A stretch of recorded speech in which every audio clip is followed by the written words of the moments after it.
বর্ষায় ভোলায় বেড়েছে ডেঙ্গুর সংক্রমণ।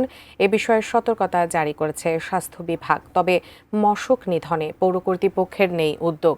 ভোলা সদর হাসপাতাল থেকে বিস্তারিত জানিয়েছেন প্রতিনিধি মঞ্জুর আলম।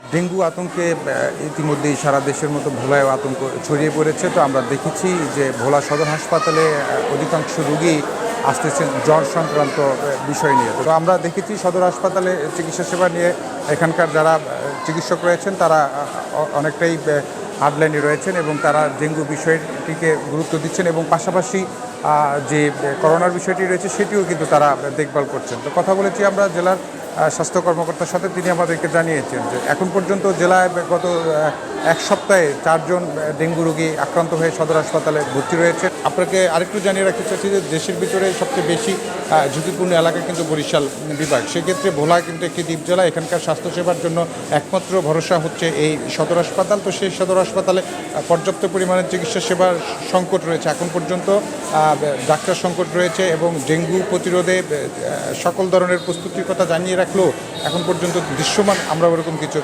চোখে দেখিনি, যার ফলে মানুষের আতঙ্ক রয়েছে।